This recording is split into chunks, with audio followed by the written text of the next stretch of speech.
a very talented psychic named, two psychics in Australia named Guy and Michelle Dharma contacted me, and they said, is it okay? I actually had a crew of psychic people that were, and they would always contact me and go, hey, can I work on you? Because obviously you're damaged. And I'm thinking, you know, and half of me is like, skeptic, this is new to me. And I'm thinking, well, what's it going to hurt? That was kind of my reason. What's it going to hurt? And some people were like, yeah, I went in and cleared you out. You had an entity attachment and whatever. And I'm like, okay, thank you. I'm very gracious, but I don't feel any different. I didn't say it, but I was like, thank you very much. But when Guy and Michelle Dharma did it, she said, Tony, I checked you out, and, I'm a psychic person. I'm an intuitive and psychic and whatever. Checked you out. And is it okay if I help you out? And she told me when, and I was like in the middle of my day. It was like 7 o'clock on a Wednesday. And I went, oh, what's going on? Like I felt something energetically was going, I went, whoa. And I could feel like bandwidths happening. And she said that there was actually quite powerful attachments that she had removed at that.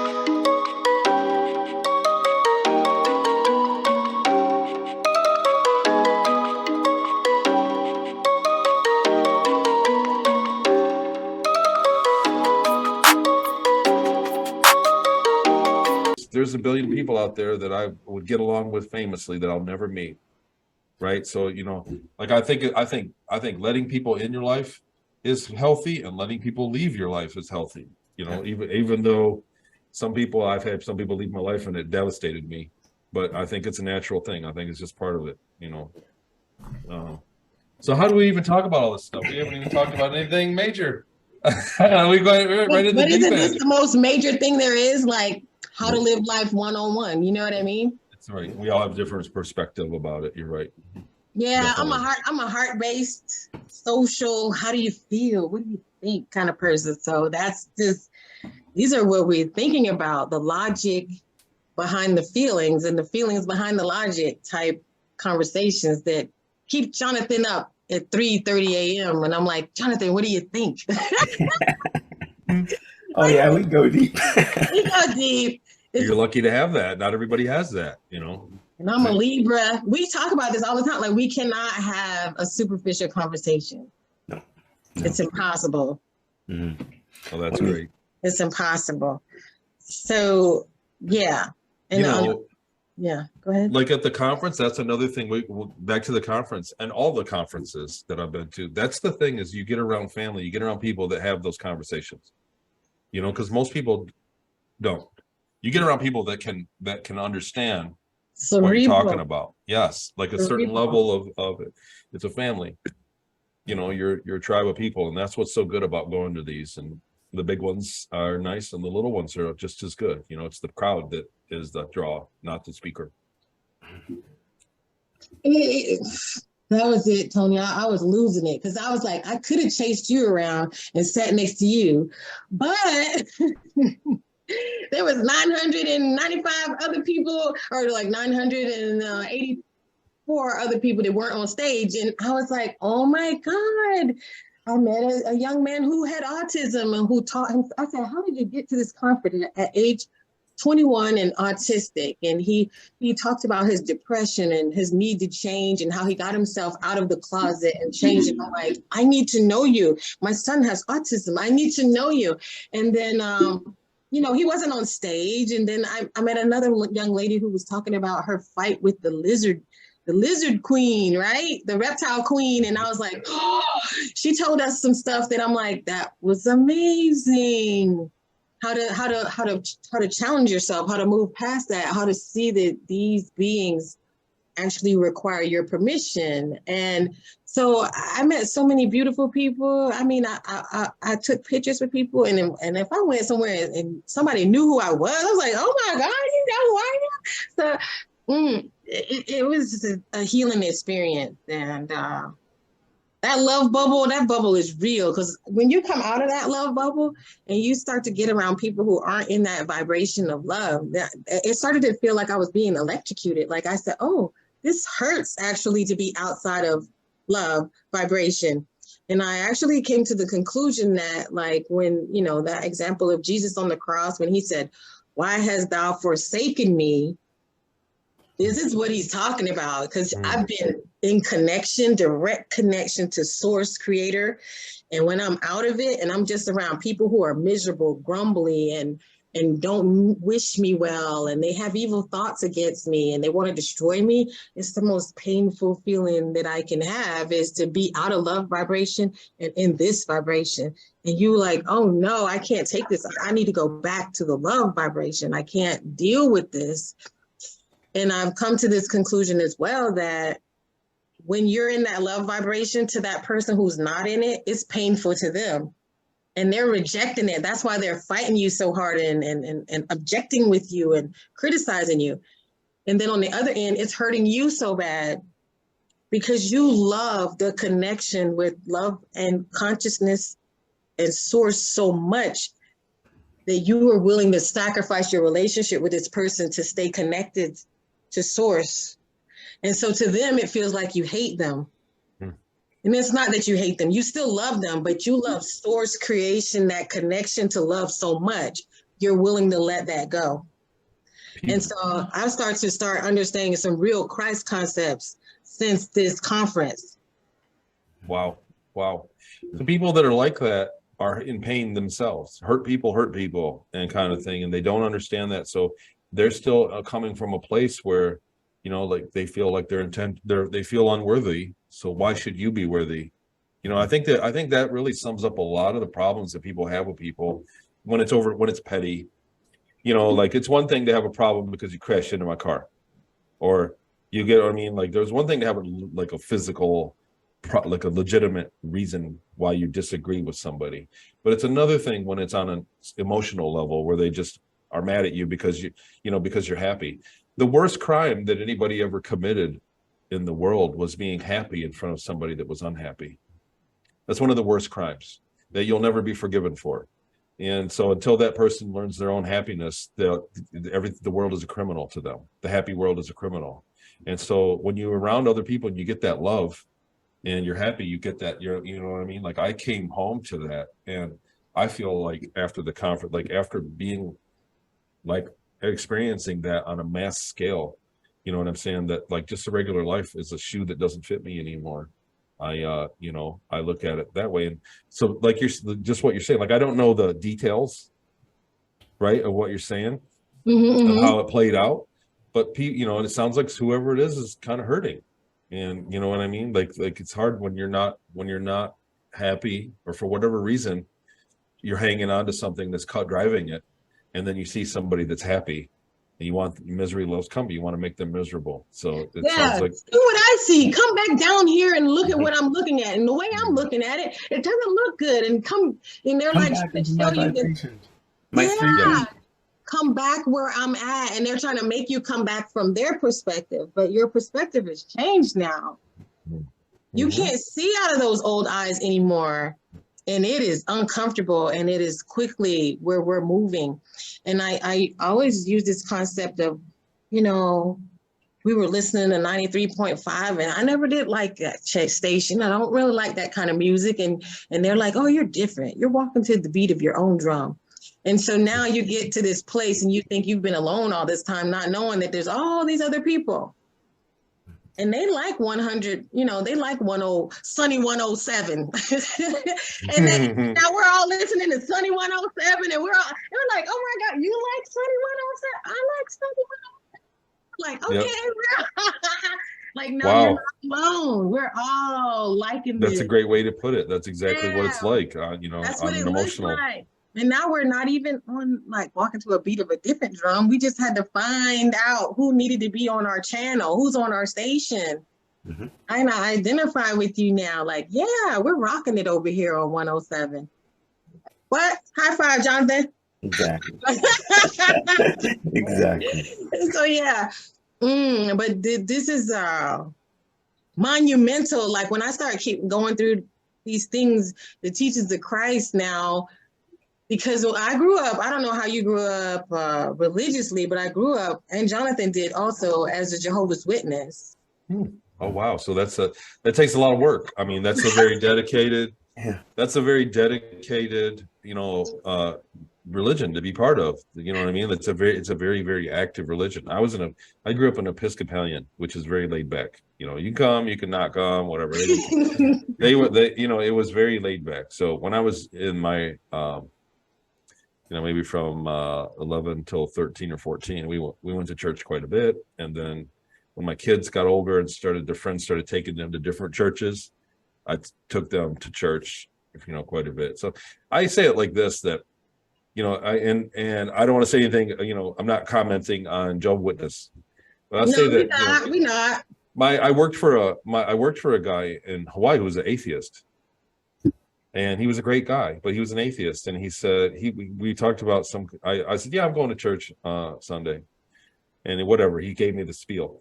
And I said, look, man, I said, when you're dumb, you go to school. Okay. When you need to learn, you'll go to the library. If you're weak, you'll go to the gym. You know, if you're too weak, you got to rehab. If you get an injury and your arm, you was in a cast, you start going to the gym and you get your strength back. If your spirit is weak, you go to church. So fortunately for you, you have a strong spirit. So church doesn't make sense to you, and that's why you're an atheist. I said, but you know, don't blame the other people that are trying to make their life better by going and making their spirit stronger. So I was like, and he went, like, it totally hit him like a ton of bricks when I said it like that. And I was like, just because you have a strong spirit and everything's working out great for you, you know, you don't need to go to church and exercise that. But there's a lot of people out there that do. And so, you know, you can shit on it all you want, but that's not the truth. You know what I mean? Ultimately, that's the thing. Some people need this to survive or to feel like they belong. Well, and then you get into the other parts of it, like, you know, like, yeah, there's some other parts. I do believe in God. I do believe in a source creator of the universe, a divine source of intelligence. That's my version of God. Your relationship with God is between you and God. It's not my business. And my relationship with God is between me and God, because ultimately at the moment, you're not going to be in the conversation at the moment of my death. Right? You're not going to be in that conversation. So what do you even care? Right? So I'm not going to be in your conversation either. So it's your business what you're going to do. And you know what I used to tell people, like, you cannot believe in God all you want, but I'd rather make a mistake and believe in God than make a mistake and not believe and have consequences for my disbelief. I'm biting my tongue before I want to get into the secret space program take on that. Go for it, Tony. At the very end of my time, they wanted to program me to forget, and they knew they couldn't. They knew they didn't. They had technology that they could look in, not actually the future, because you can change the future, but the probable future. And they knew that they didn't do it, so they put like an implant in me. And what they were doing. The technology was this: is that they didn't want to spy. They didn't want to waste the resources to spy on me my entire life and then download the information back in time so that they knew if their programming worked or not. What they did was they put something in, like an implant in there, in the last few minutes of my death. You play your life back when you die. Most people, not everybody, most people, regardless of the method of death, get about 3 minutes of the realization that, oh, I'm dead, I'm dying, and your brain activity goes on for another 3 to 3.5 minutes. Like 90% of all of us are going to have that experience during death. Like, you're going to be fully aware that you're dying, you know, at the moment of you're mortally wounded or whatever, you're on the hospital bed, however it is. I wish everybody a pleasant experience, you know, but very few people die instantly and unaware that they die. Like, very few people die like this. So the technology was based around that phenomenon. And all they had to do was record that last 3 minutes of my life with the implant and then beam that information back, and they could see my whole life. And then they changed it, and I had to experience it again. And I was plugged into the machine because that was the radio wave, the frequency, the 107.8. They had to have me plugged in. So I was witnessing it, and they would change it and they go, okay, do it again. And I was re-dying. I kept witnessing different versions of me dying. And what I'm saying is, there's a conversation that happens. You look back on your life, and the conversation is between you and yourself, and that's the report you're going to take to God into the afterlife. What you're going to look back on your life. The main reason that motivated me to tell my story when I got my memories back was because I was aware of those 3 minutes. And I thought, there's no way in hell I'm going to lay there on my deathbed and think, I wish I would have told somebody.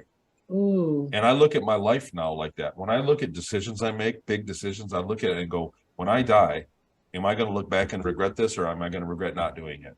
Because if I regret not doing it, then I really, like, a lot of things, there's a lot of things that I used to stress over that I don't anymore, because I'm like, big deal. So what? I'm not going to care about this. It's not a big deal. It's not a big deal.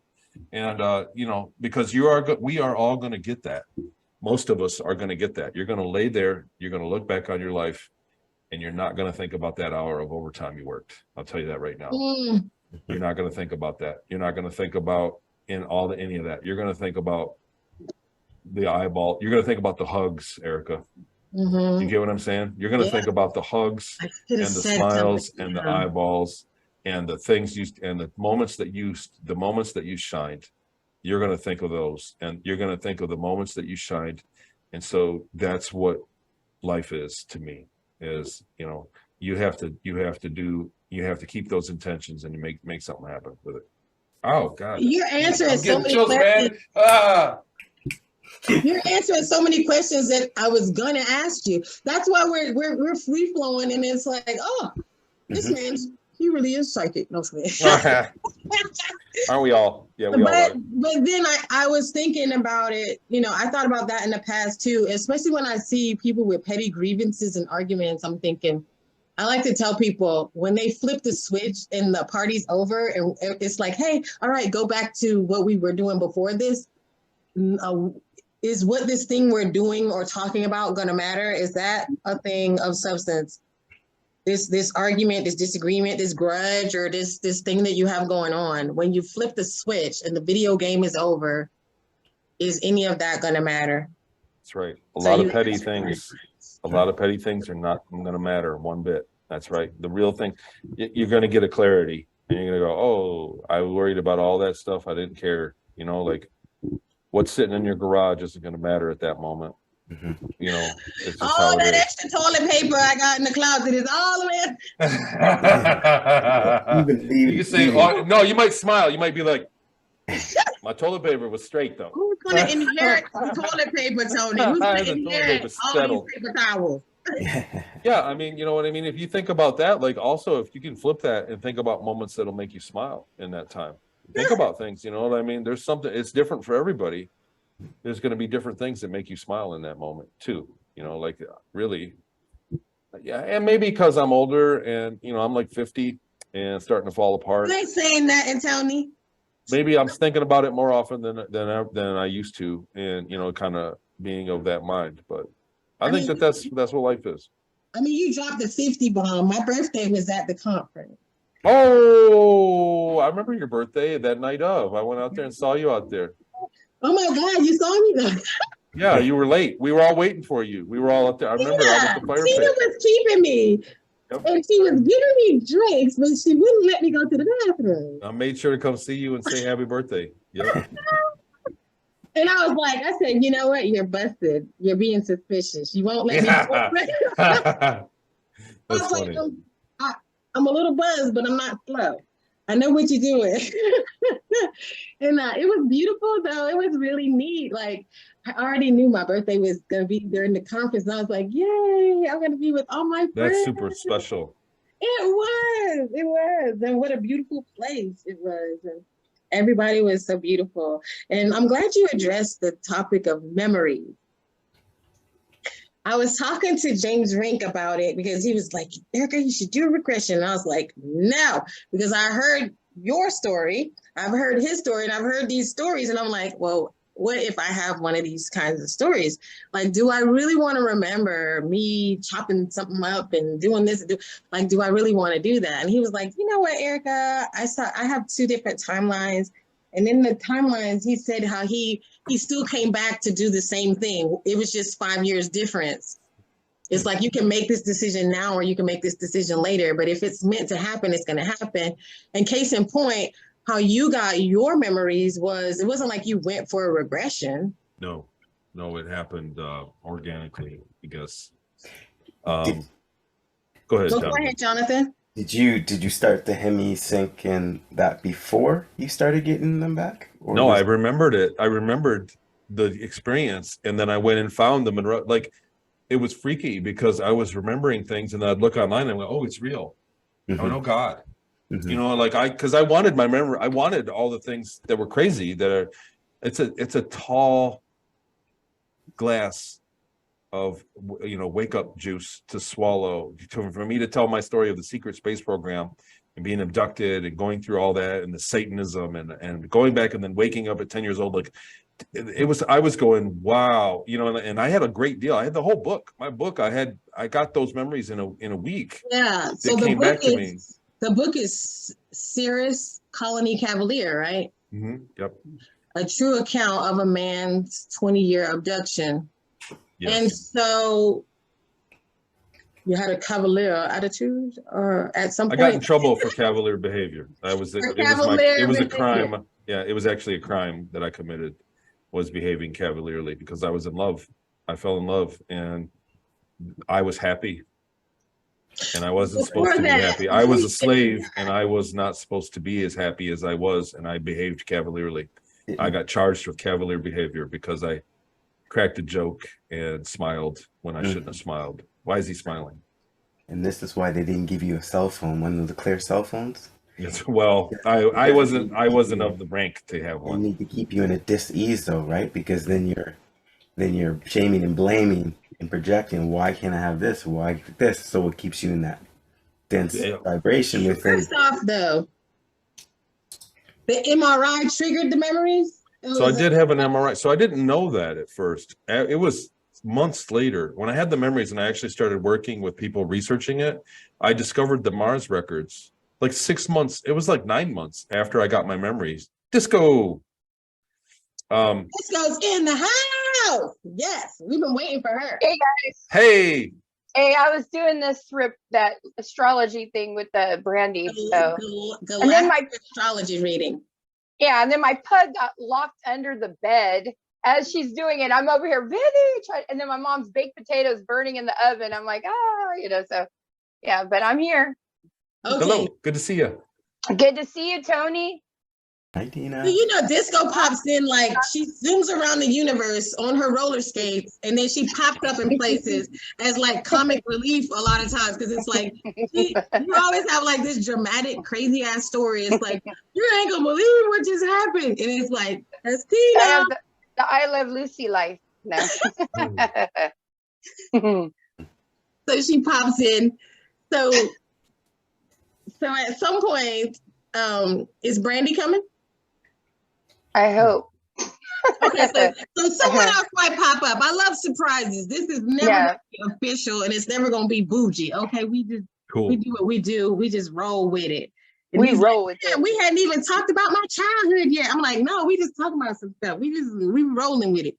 But it's more heartfelt, right? Like heartfelt, emotional, and then comes Tina, like some crazy shit. So we're talking about your memories and the Cavalier, which leads to. So what happened was, after I got my memories back, months later, I discovered that Michael Ralph was somebody that got an MRI and then recalled doing time on Mars. Okay. And he said in his book, he's like, he got an MRI. And I thought, wait a minute, I got an MRI scan.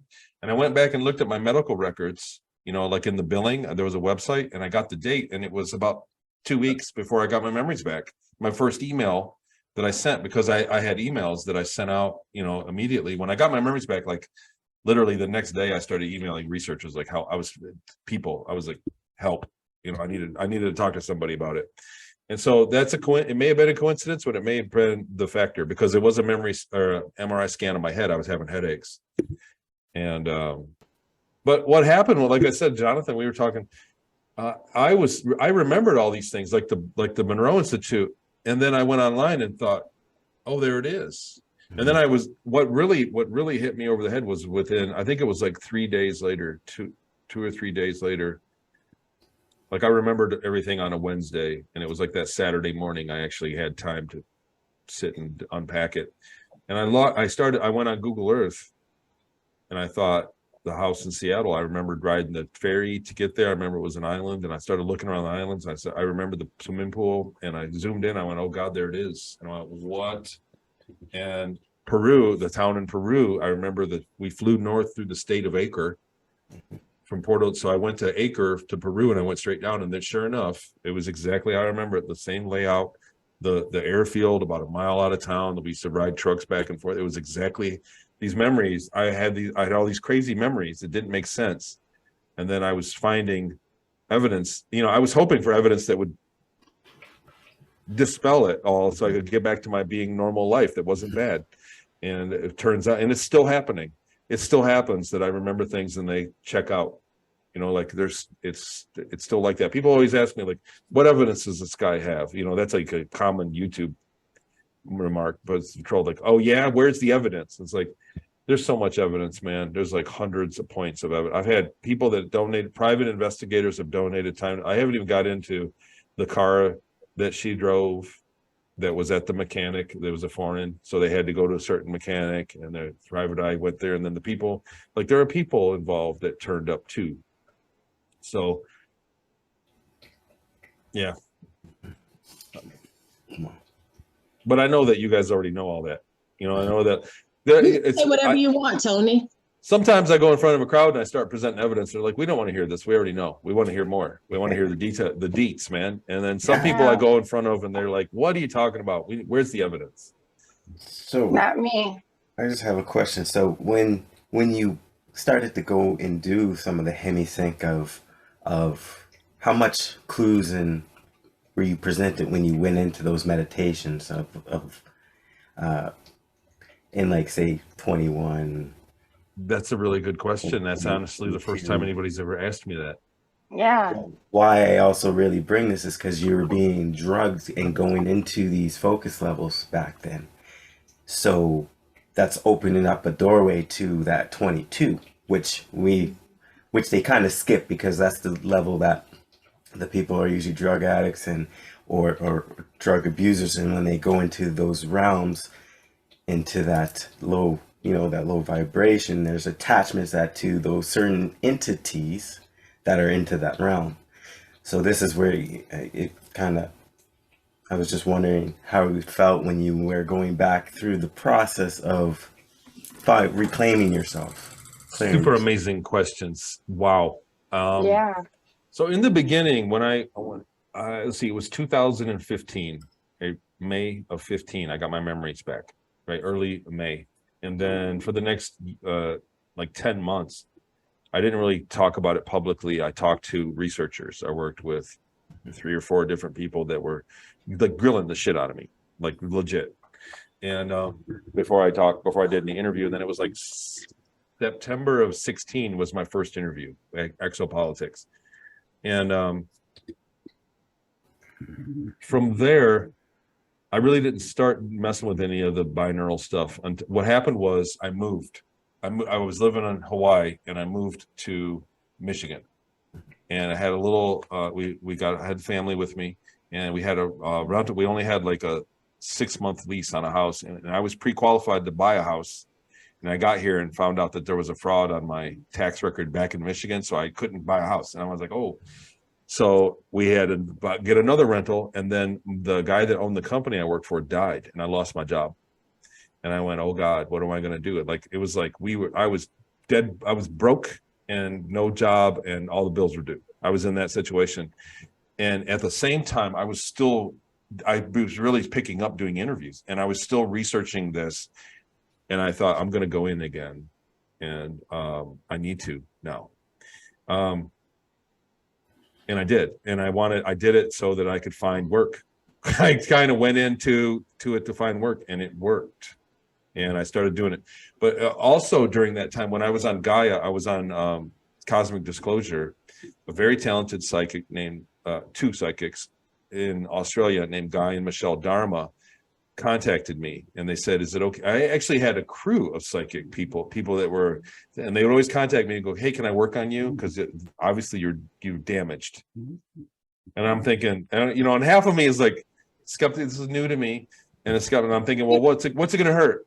That's kind of that was kind of my reason. What's it going to hurt? And some people were like, yeah, I went in and cleared you out. You had an entity attachment and whatever. And I'm like, okay, thank you. I'm very gracious, but I don't feel any different. I didn't say it, but I was like, thank you very much. But when Guy and Michelle did it, Michelle Dharma did it, she said, Tony, firstly, I checked you out, and I'm a psychic person. I'm an intuitive and psychic and whatever. Checked you out, and is it okay if I help you out? And she told me when, and I was like in the middle of my day. It was like 7:00 on a Wednesday, and I went, "Oh, what's going on?" Like I felt something energetically was going. I went, "Whoa!" And I could feel like bandwidths happening. And she said that there was actually quite powerful attachments that she had removed at that point. And I don't want to say that everything's changed, turned on a dime, but things began to change slowly for me after that point. So yes. So people did go in and she said, you had some very bad attachments. And I think I still, attachments want you to have bad habits so they can suck on energy. And I work with people that it sounds like that's what is going on with them. So some people have the same bad luck that keeps popping up, the same random bad luck over and over again. There's no way. It's like, because there's an attachment there that's siphoning the energy of when that bad thing happens. Right. And it was kind of like that with me. And it's psychics that worked with me in the very beginning. So that was a benefit of actually having the balls to tell the story publicly. That was a benefit of it, that people that I met. And but then when I went into the Monroe Institute thing, when I was jobless, when I really was an emergency, I kind of rediscovered the whole process. I was using the free one. There's like a YouTube, like a free guided one. I'd go in there, and really I was reliving the moments back in Inyokern. It put me in touch with it. And I had some really freaky shit, pardon my language, but I had some really freaky shit happen when I would go into focus states. Like I was actually both places at once. I was there and here, because that focus state doesn't really, once you get over it's like focus 10 or 11. Yeah. You're outside of time space. Right. You click out of time space. Your electrons in your brain begin to access outside of the hologram, and time and distance don't matter anymore. Past, present, future, all at once. And I was actually interacting not only with the kid back in Inyokern, but on the flights to Peru. So when they were drugging me and putting me under, during that time, I was actually talking through myself to Manuel, if you read the book. So that is actually going to be, actually an integral part of the second book that I'm working on, is the flights to Peru, because there's a lot that happened that nobody ever asks. A, nobody ever asks. And B, that there's only so much you can talk about in a couple hours. And when you're talking about 20 years, so it's like, it just never comes up. And so I want to do that, because the time in Peru, I think, when I was putting under, so Michelle, that girl, Guy and Michelle Dharma, it's rosebudhealthstore.com.au is their website. They're beautiful people, and they have a health food store down in Bry, and they threw a conference, my first speaking conference ever. And that's my plug for them. But she said, Tony, they open doors in you that shouldn't be opened in anybody.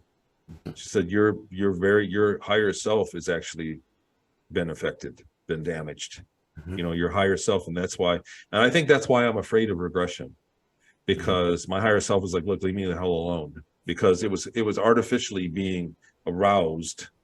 You know what I'm saying? My higher self was artificially being accessed through that program. And so my higher self is kind of sick of it. And the other thing, ERIKA, about the regressions is that you'll get a hypnotic regression exactly when you need it, because your higher self gives permission for that. When you're called to it, when your higher self says, it's okay, now it's time for you to know this. And now that it's most beneficial for you to get these memories back, is when you're going to get those memories back, and you'll go get the regression, and that'll happen.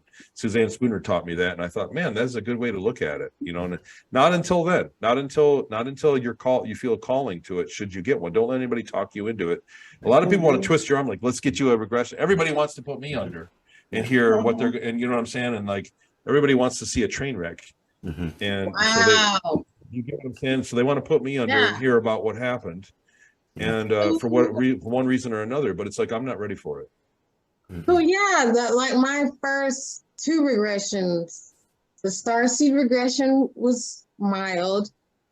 My past life regression, I witnessed, I was a man in another life, And I don't know if you could say it was done improperly, or it was done in such a way that I knew and felt every bit of my wife's death and the devastation that it felt inside my heart. It was the most pain. Wow. When I can think of only one other time where I was in so much pain, but not now. It's very interesting. But I was in so much pain that during the regression, I cried. After the regression, I cried. Weeks later, I cried and cried and cried. A year later, I told someone the story. I cried. 2 years later, someone mentioned something to me, and I cried so hard that I could feel the pain in my chest. It hurt me so bad. So when someone asked me, like, do you want to do a regression to find out about SSP or something? Because I was one of those kids that got tested and got sent to the special school on the bus, and the bus goes to the little school on the Air Force base. Mm-hmm. And I have a problem remembering how long I was in that little program at the school where I thought I quit, but then I was like, wait a minute, in the 6th grade after elementary school, I was still in the program. Like, so I have these things where I'm like, don't remember space and time and things like that. And so they're like, yeah, you should do it. And when I think about that regression and the pain of seeing my wife die, like I ended up in like an institution where I was just like, I drank myself into a stupor. So when I think of regression, I'm like, no. And then I've done ones with Terry where it was nice and gentle. I observed my own death one time. And I was like, oh, and I didn't have all that pain, but that one is enough to make me feel like if I had some SSP type of experience, I would not want to know. But then, and you're right. And I was looking at it 2 years. I've been just looking at it. And I'm like, I love certain things. And I just hadn't, but I do know that, like you say, when it's that right time, I'm entering a space where I'm like, Your higher self will know. You'll feel it. Yeah. And a proper regressionist, if you felt that began to get into that place of pain, somebody during the regression should have had an exercise to kind of release that. And so actually, I don't want to point fingers and say your regressionist was bad. Yeah. Yeah. But you know what I mean? Like in that state of mind, like there's that, you have to be able to tie that off as well. So I have worked with people. I work with people. People get a hold of me and it's not a regression. I just try to make sense. Most people that have a memory recall of an SSP, or even let's call it any abduction event, any kind of contact with ETs. Right. People have questions and they go, I don't know, man, there was a grave there. And then it was like Tuesday. And then that Saturday there was something else and my car was moved. And all of a sudden I woke up out of my yard. Like they have all these weird details that don't make sense. And so people could contact me because, of my story. And what I've learned to do is just write it all down and put a time frame to it. And then I look through it and I look for patterns because it usually is a repeating pattern. And that's my technique. But I don't recommend regressions until you're ready for it. And I also recommend finding the absolute best. I think I've worked with people that after they had a regression and then they come to me and I can't do anything with them because the regression is just all over the place. They go, no, I wasn't. I'm like, well, here it sounds like you were here. And they're like, no, I was a super soldier. And that's the end of it. You can't get past the ego of it, because the regressionist front loaded this. So what I'm saying is, I say this all the time, and I hope maybe I'll put this on my epitaph, is that all hypnosis regression is like a tattoo, and they're not all the same quality. Some people can make a photorealistic tattoo, and some people make a jailhouse quality tattoo. Right. And if you get a regressionist that doesn't know what they're doing, you can get a tattoo. You get your memories that you remember are not a picture for the rest of your life. For the rest of your life. Now that's the picture that's dominant. It's on top. You have all your memories here, and you put the regression, and it's a false picture. They front loaded some of it, and it's on top. And now you can't get to that stuff ever again because the regression was done wrong. Or it's going to be a long time. It's not going to happen in a session with me. And so I've come across that sometimes. So some people get regressions that are just butcher jobs. And some people get regressions that are absolutely beautiful, and it should be a beautiful experience. It should always be a beautiful experience. And you should be in touch with your higher self. You should have guidance from your higher self, which is directly connected to your purpose from source, and is absolutely has your best intention. So you should not be hurt from your regression. So again, I'm not saying it, I don't want to point fingers at your regression and what you went through. Obviously that pain is very real and still very prevalent. You know, it's still something that's a part of you. You're still carrying that with you. You know what I mean? Like, it was like almost a marker. Let's sit this up. So I'm going to get a paper and we're going to start talking about, no, I'm just kidding. We're not going to do you here today. Like within a month, I was sobbing. Maybe it was a month ago. I was sobbing in pain and like big old crocodile tears.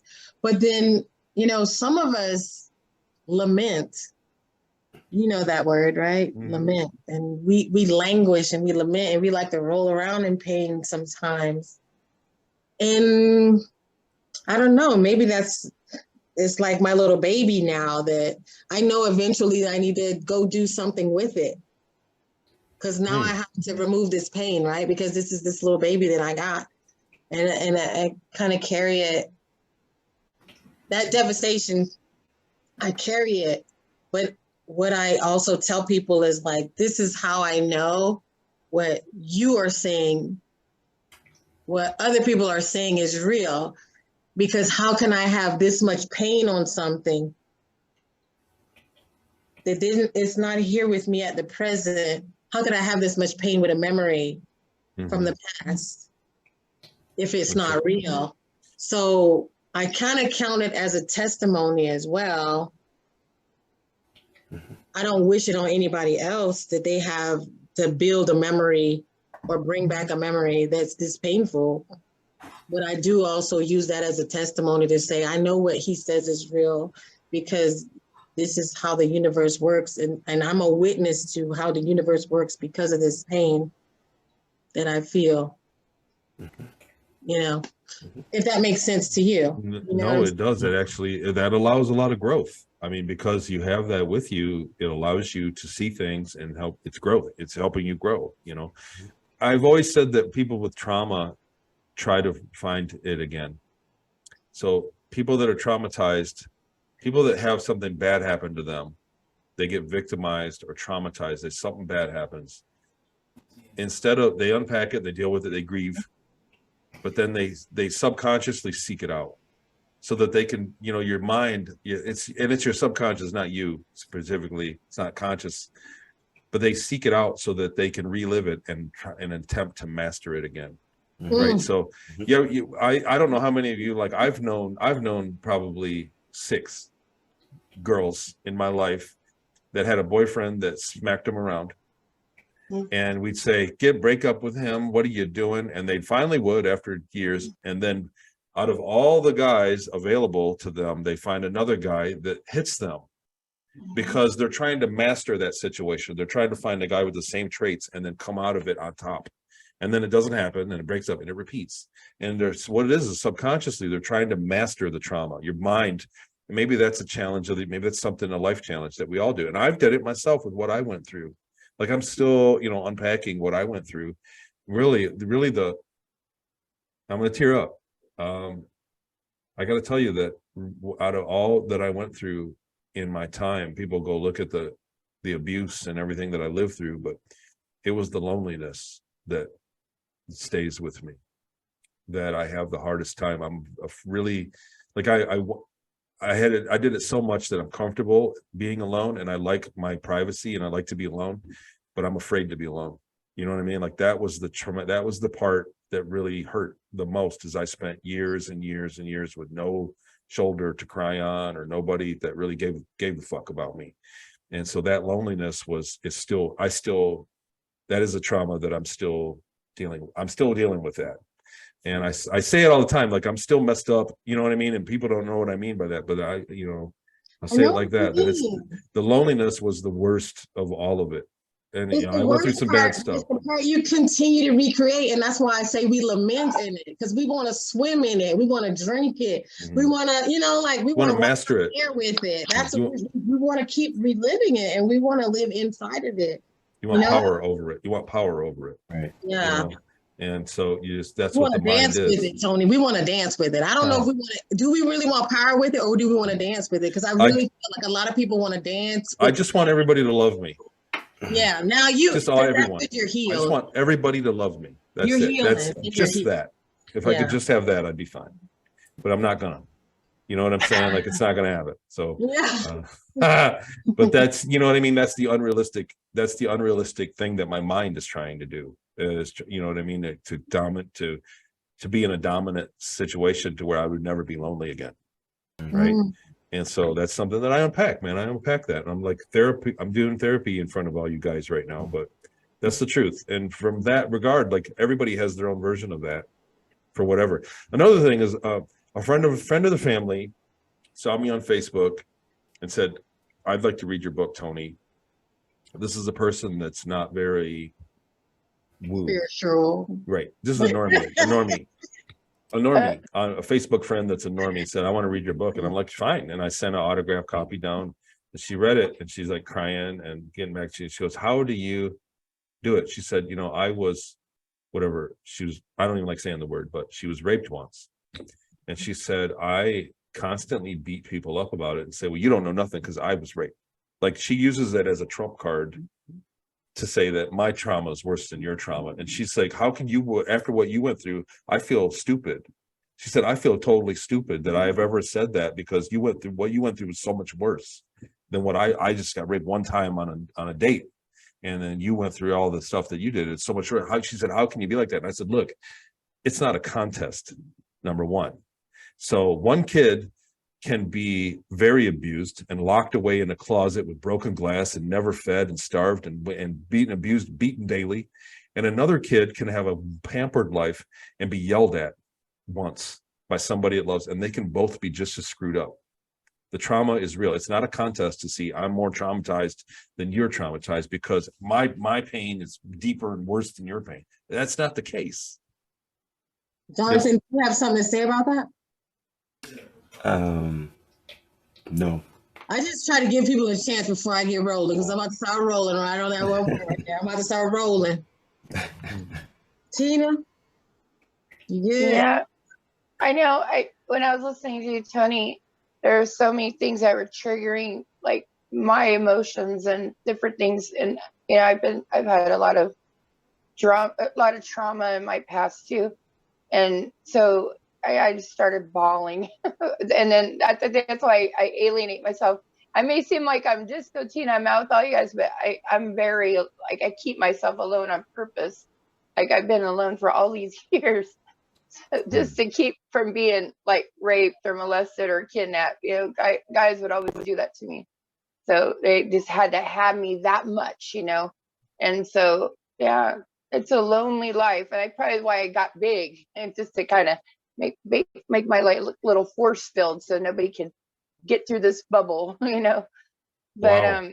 yeah, I haven't tried to get regression because I'm not ready, and I know that personally. I know that, and I say that all the time to people. Like, I will know when it's time.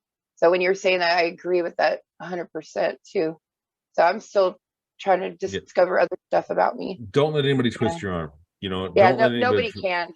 Don't deal with anything until you're ready for it, because that's the deal. You know what I mean? Like, something that you have to heal and get through is going to happen in your time and no one else's time. If you want, when you're ready, you'll ask the right person to help. It's that simple. I'll be It'll like, happen. Suzanne Spooner, come on. No, no. There's a lot of people that are really good, but you know. No, I know, but I do like her. But go ahead, Erica, roll with it. I'm rolling with it. And because you said that, like, that is an actual thing, Tina, for, you know, my teacher actually discussed that, like, how sometimes we put layers on our body to make ourselves a way to not be attractive. Camouflage. Or so those things can happen. I do remember too, when I got out of college, I was like, shave all my hair off. Like, this time cutting my hair off is just a change. But when I got out of college, I shaved my hair off because I was like, I don't want men looking at me. I don't want people touching me that I don't want touching me. I don't want people looking at me. And so, yeah, you will do that to put on, you know, like you say, some type of disguise or something where you think you're going to repel people. But Mhm. this thing where people are in pain, they fetishize their pain and they like to lament in it. But beyond that, they think that they have a patent on pain. Like you think because maybe you're gay or transgender, or because you're overweight, or because you're whatever, you know, because you're Black, or, you know, whatever it is, it's like, wait a minute, my pain? You don't know anything about pain because you don't have this pain. I have this pain. This is my pain. And this person will express their pain as this is bigger than everybody else's pain.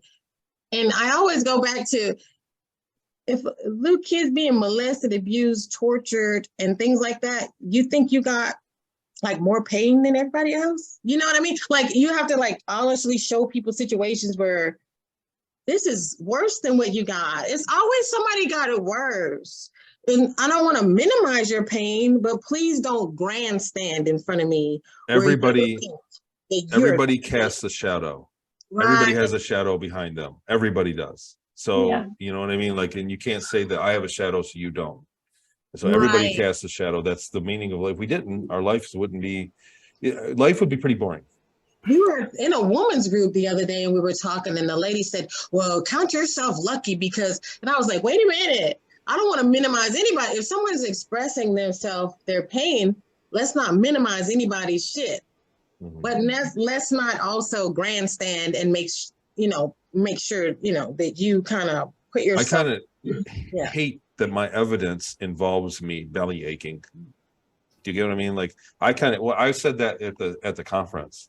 I sat in there with the speakers. I'm sitting at the table, backstage. It was like the room backstage, right? Sitting at the table. There's Elena Denon, Alex Collier, Chris O'Connor, Dr. Sal. They're all sitting there, and I'm like, you know, you guys all have stories that are not dark, right? So you know what I'm saying? Like they all have been through. I'm not saying that they didn't, but I'm like, my story is like bad news. And I'm going on today too, and it's like you guys are giving hope to everybody, and I'm giving bad news. You know what I mean? I'm going to go on stage and talk about slavery. And Dr. Salaperk, this is the moment that I said, when you asked me the defining moment of the speaker, Dr. Sala said this that really hit home. And he said, Tony, for you to go through what you did through, it's a miracle for you to sit here and go through what you went through and be the person you are. He's like, most people would have been through and be dead. He's like, a lot of people don't make it through what you did. And it's like the person that you are, we're seeing it, you know, hugging everybody and doing it. He's like, it's a miracle. And I was like, shit, I got to straighten up. You know, in the back of my mind, I thought, I got to straighten up. Okay, get it together. It's like, and because he was like, you know, it's a miracle. And think about this, and I'll say this to everybody here and everybody watching, that after what you've been through, the trauma you've been through and where you're at now is a miracle, is a triumph. And so there it goes. You know, and you can dispel the power of all of your trauma by just realizing that where you're at now is pretty fucking amazing. You know what I mean? Like you can snap out of it, man. And he did that. He said it to me, and I was like totally sat back, and you know. And then everybody was, and then it was like there was silent, like everybody sat there silent, and then they went back to their conversations, and I just kind of sat there going, shit, you know. But that's real is that, you know what I mean? Like, yeah. So here's the deal with trauma. You know, it's rainy, it's sunny, it's rainy, it's sunny. It's rainy. I wish I could tell you that it'll never happen again. I would like to think that nothing bad will ever happen to me again. But, you know, it's right now. It's sunny. It's going to be rainy. It's rainy. It's sunny. Big deal. You know what I'm saying? Like, get on. And so now I'm going to make you laugh. Okay. Okay. So it just reminded me of Color Purple. Color Purple is not exactly the funniest movie, but she said, I made me laugh. What? Oh, we missed it. We broke her mic. We missed it. Broke the mic. Oh, there Your you mic go. went quiet. Your mic will cut it. Because I probably broke the mic, y'all. I was too loud. She said, I may be Black, I may be ugly, but I'm here. When she was leaving, and she's like, Oh yeah. What did she say? The curse. Yeah, they're like her. Yeah, she's cursing. Yeah, like. Yeah. But it's like, no, I'm here. You are here. You are here. You are here. Like, deal with this right here, right now. Let's, we have all some type of pain, and some people say, oh, well, white people don't have it as hard, and well, these people don't have it as hard, and it's like, oh, we just want to, everything we want to compare. It's always a contest. See that word, con? Yeah, like to let it, like to somehow feel obligated. Like I went through, my pain's worse than yours, so I should be let off the hook for what I'm supposed to do. All right, to justify your negative behaviors and stuff like that. Woo! We just barely making it. How much time you got, Tony? How much time you got? Oh, I don't know. A little bit. It's been a minute. We love it. We love life. We love in life. Tony, okay. I was gonna tell him, look into the camera and show your eyes really good. You were the talk of galactic chicks yesterday. Everybody loves your eyes. We are just like, we had all the pictures from the conference. See, everybody? See his eyes? See what I told you? I told you they were talking about you. I told you. Thanks. He's like, I'm just me. We already talked about having Tony pillows. I wore glasses until I was like 30. Wow. So nobody saw my eyes. So it's a big deal, right? Like obviously it's nice, what I'm saying, like to catch somebody to appreciate my eyeballs. But in my life, I wore thick Coke bottle birth control glasses until I was like 30. So BCG. Yeah, that's what they were. And so I didn't get it. I didn't get to use the eyeballs when I was a young man. So it didn't help. Did you go in the regular military? No. I wasn't in the military. I just had cheap glasses. Oh, but I'm like, you got that term because that's what they call glasses when I was in the Army. They say BCGs. Yeah, birth control glasses. That's right. Birth control. Well, what's funny is it's like I didn't even realize it. So as a young boy, I didn't realize that girls like guys' eyes. Right? Yeah. You know what I'm saying? The guys were looking at your body. Right, we could care less about your eyeballs. So I didn't realize that. So I had glasses on, and it was like I had a really unfair thing. It was like my, you know what I mean, like one of my better features was hidden, and so it was like if the girl was smart, she would have kind of a bummer. Yeah, because I liked the little guy that looked like Ernie from My Three Sons, and he had glasses and dark brown hair and like green eyes, and I was like, oh my god! So she was smart. She was looking. Trust me. Girls are looking. They might not have said anything. So we got talking about the Cavalier.